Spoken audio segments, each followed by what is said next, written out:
Everybody working together, make sure that we're coming together as one, going out there operating at a high level so that we can come out and be successful, come Sunday night. So we're all locking into the details, just getting all these touches in each and every day, just finding ways to, make us better, by the day. And then how do you feel about your preparedness and readiness, by not playing in the games but getting ready out on the field out here? Yeah, I feel ready. I'm ready to go. You got to be. It's no other choice. And I pride myself into make sure that each and every week I'm always ready, come game day. So I'm going to do whatever I can for the rest of this week to make sure that, I'm ready physically, mentally to go out there and put on my best performance. So. Is there something you look for in yourself or something that happens this week? Like, okay, this is how I know I'm ready for week one. I say it's just in me. It's just in me. That's just the person I am. That's what I pride myself into being each and every day. And obviously you can't. It's not you just wake up to game day. You got steps. Each and every day.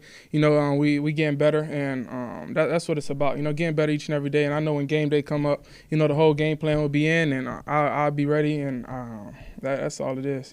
Opening up with Tampa, this is a two-part question. One, being Tampa, how much trash talk do you get from family back home and back home, just the Bucs fans and stuff? Yeah, I get it some. Some of them like, hey, we rooting for you, but we rooting for our team, the home team back there. But it's not that bad. A lot of people where I'm from in my city, they all root for me and always wish me good luck. And most of them are fans of the Falcons now. They're like, oh, you there now, so we got to transfer over. So I get a little bit of it, not too much. And then the second part of that, opening up with the Bucs, just how much of that is that a challenge for you guys, and just having that right off the bat? Is that something you like, having that big challenge right off the bat? Yeah, it's big time. It don't matter who we open up with. We want to get a win each and every week. I always want to put a W on that column. So now I feel like it's big. Obviously it's a kickstart. This division, and just seeing how things will go, early on. So it's definitely something that we're excited about, and we can't wait to get going. So. How much different does it feel preparing to get ready to start week one, knowing you're starting for the rest of the year, compared to last year where you kind of just came in towards the end? Like, how different does it feel for you? I wouldn't say it's not too much different. The biggest difference is the reps. If you're not starting, you don't get the reps out there. It's just basically all mental reps. You just got to take those different reps. But that's the biggest difference. As far as like my preparation, how I go about each and every day, that kind of stay the same. It's just the reps that you get on field. The live reps that you get on field is different. So like opening week, does it feel a little different? Because like opening week, like it's your time, and not like you were kind of just waiting last year. I've been here before. I've been here before. I've been in this situation many times, so I'm just ready to go. Is there any extra juice? Because it's Tampa, because that is home for you, and you want to show out with everyone watching. Nah. It's all the same. Each and every week I come with the same juice. I'm ready to go. So. Is it good to have Mooney back out there? Yeah, it is. Obviously he made a lot of big time plays for us last year, and he will this year as well. So it's definitely a big thing. Is the building any different? Just like with the week being week one, with knowing that you got a real game on the horizon this weekend? Nah, I wouldn't say the building is different. Everybody's still the same. Schedule changed a little bit different. Whenever you get into season versus camp and stuff like that. But that's about it. How do you kind of get Mooney back into the fold a little bit? As he's missed certainly a lot of camp, and you've seen him more than we've seen him, obviously. But just how do you kind of get him back into the fold? Any opportunity I can, get some throws with him. That's the biggest thing. I see him. We got special teams period. If I'm not doing anything, I call him over, get some throws with him, just so that we can continue to stay on point with that. And obviously I feel like we had a really good offseason, so it's not, I don't feel like it'll be a setback or anything like that, with him being out for these past couple weeks. But I feel like our offseason helps spring us into where we want to be, and we're going to continue to grow with that each and every day. So. How much faith and confidence do you have in Elijah Wilkinson? Yeah, a lot. I mean, obviously he's here for a reason. You know, each and every player on this offense, we all believe in him and what he can do, and he's going to show that. You know, come game day, and we're super excited for him. Obviously, you know, losing Caleb, it was tough. You know, for everybody on the team. You know, losing somebody like that. But Elijah, the way that he stepped up ever since that happened, and has been practicing extremely hard and doing everything the right way. You know, since that occurred. You know, it's been great to see. So we're super excited. Obviously, there's a lot of guys in that room that have a lot of familiarity with just the way that things operate around here. But for you as the quarterback, how do you take that onto yourself? I got to get this guy up to speed as fast as possible because he's starting on Sunday. Yeah, I mean, we all grown men, you know, at the end of the day, and we all here and we want to win football games. And I feel like that's what it comes down to whenever, like, I don't feel like I need to help motivate him to want to go out there and be great. You know, I think he wants to do that by himself because, you know, that's just the person he is. And, you know, that's what he came here into this league to do, you know, and that's what each and every player has came to do. So, I mean, obviously, you know, just with him getting the reps with the ones, Elijah getting the reps with the ones and stuff like that now, you know, it's always, you know, you instilling that confidence, but it's not something where it's like I got to feel like I got to go up to him each and every day like, hey, I believe in you. Like, he know that. So it's nothing like that. Is there anything you have to kind of do with him, though, to, like, get on the same page with, like, your cadence or anything like that, just to keep him up to speed, or? No, I wouldn't say so. Last year, he was on scout team with me, so he know my cadence. So I feel like we got a lot of reps. So. What do you feel like that this offense and this team has to prove this year? We got to prove to ourselves that we are everything that we saying we want to be, you know, and that's you know, just going out there dominating each and every week, you know, not just on Sundays or game days, but, you know, each and every day. You know, we put pride into, you know, just taking care of the ball, of course, and going out there and scoring points. And that's what it's all about, you know. Take care of the ball, scoring points, you win football games. You know, if it's the other way around, obviously you don't. So we just look forward to winning. You think it's odd? You think it's odd there are so many left-handers on this offense? It is crazy. It is crazy. It's different. I haven't had this much, but yeah, I like it. It's cool. So you, Noozle, Bajan, Drake, Casey? Yep. I think that's it. On the starting lineup. Do you ever remember playing with? When's the last time you remember playing with any other left-hander? I mean, I had a couple in college, you know, but it was like one or two, like not five. So it's definitely different. Your dad coached you most of your youth football? He did. I know sometimes it can be hard for a left-hander to get to play quarterback because, you know, youth coaches just aren't used to that at all. Yeah. So I guess you never faced that hurdle because he was coaching you? Yeah, I didn't. I never faced that hurdle.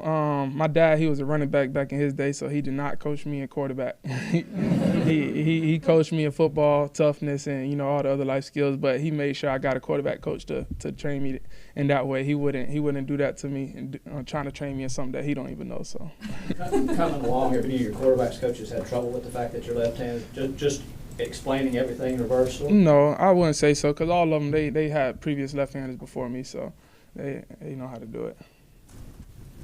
Yeah, just looking at Tampa's defense, I guess KC and Villa led him in sacks last year, but what about Reddick and Yaya? Reddick's the new guy on the edge, and what are their outside rushers present? Yeah, I mean, they're all good. You know, obviously Reddick, he took a year off. You know, but he definitely had a lot of juice when he was going. And like you said, on the other side, you was talking about Yerby. Yeah, he's a baller. You know, they got really good players on that side of the ball.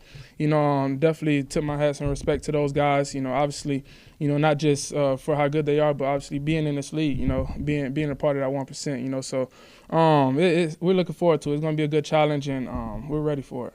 And Anton Winfield, what issues does he present back there? He's former Pro Bowler and safety. Yeah, like you said, you know, a former Pro Bowler. You know, he's definitely going to, you know, cause a different, like, I feel like last year, I know he was coming off of like some injuries and stuff like that, you know, playing through stuff like that, you know, but obviously, you know, you can't forget what he has done in this league, and, you know, the way that he has played at a high level. So definitely going to respect them guys, and, you know, but come Sunday, we got to make it about us and going out there and doing what we can to win this football game. When do you start thinking about this game? Are you able to compartmentalize and just training camp, and then first week of this week is you start thinking about Tampa Bay, or is it something that you've kind of been thinking about for a week or two? Nah, I don't know. I don't know how to answer that. What you mean? Just curious as like when the mindset goes from training camp mode to kind of starting to feel like you're preparing yourself for that first week of the season. Oh yeah, I wouldn't say this is something that you don't want to be way ahead, just thinking about this stuff 2 weeks ago, because then you looking at film, you start seeing ghosts, and you just start, just over analyzing it and stuff like that. But whenever that time did come, and the coaching staff and stuff, felt like that time had come, they had made sure that we got into that film work and, watching everything that they done in the past and, trying to help us, be prepared for, come week one. But I wouldn't say it was too much of, being way ahead of it, just because it's week one, because you don't get that each and every week. So, I feel like I kind of played it true, to be honest. I asked Raheem how he knows a team is ready for week one from his perspective, and he said the maturity that he sees from this group gives him that faith. How do you kind of see that play out with this team? I'll say all through camp. Offense had their days, defense had their days, but each and every time, one side got the best of the other. The other side came back that next day, ready to fire bullets, and I feel like that's what shows it. Or if it was a big play that happened on one side of the ball, the next play, everybody being able to regroup and come back and make a play on the other side of the ball as well. Just seeing that each and every day, the competitiveness of each and every player on that field, knowing that they got to win their one-on-ones, just seeing people compete at a high level, it's definitely something that's special. And obviously for the offense, this is our second year in this offense, so I feel like you're seeing a lot of guys, definitely elevating from what it looked like last year as far as understanding the playbook and stuff like that. And on the defense side of the ball with Coach Britt coming in, I feel like those guys been swarming. Those guys been doing an amazing job, and I can't wait to see them out there as well. So. He also talked about how the meeting rooms have turned from less like lectures to more conversations, and I'm just curious what you've seen maybe with that. Who said that? Raheem. Oh, Raheem. Yeah, I get that part. I feel like it was a lot of installing, and stuff like that during camp. It was always installs, but now it's just we're installing, but it's specific to your game plan. So it's definitely kind of narrowing down to a certain degree of the work that you're putting in each and every day. But I definitely can see where he comes from with that. No, you're still very early in your career, but have you figured out any sort of routine about doing the extra work on Tuesdays or at home, or like that, other things you want to do every week? Yeah, definitely have. I talked about before just having conversations with Matt Ryan and how he went about his game week schedule and stuff like that. Just stealing some stuff from what he did and trying to implement it into what I'm comfortable with as well. And obviously taking care of your body is a big thing on Tuesdays. You're having that off day. But still trying to find some time to make sure that you're ready for Wednesday practice. So. Is there anything particular that he told you, like, oh, I definitely want to start using that? Not really. Anything else? Yeah, I got a couple. Hey, real quick, Coach. Coach. I want to know what he meant when he said this, because he's from New Jersey. Sometimes I don't know its translation. He said expectations. We're going to go out there and let the grass speak for us. What does that mean? We ain't gonna talk. We're gonna move in silence. That's all he's saying. We're gonna move in silence. Let our play speak. Okay, and then lastly, other thing I had was, what did Dad have to tell you about the fight? I know he old school. I know he had to say something to you. He say, just be careful, be safe, be smart, but also don't let nobody bully you around. That's it. Okay. All right, thank you. All right, thank you.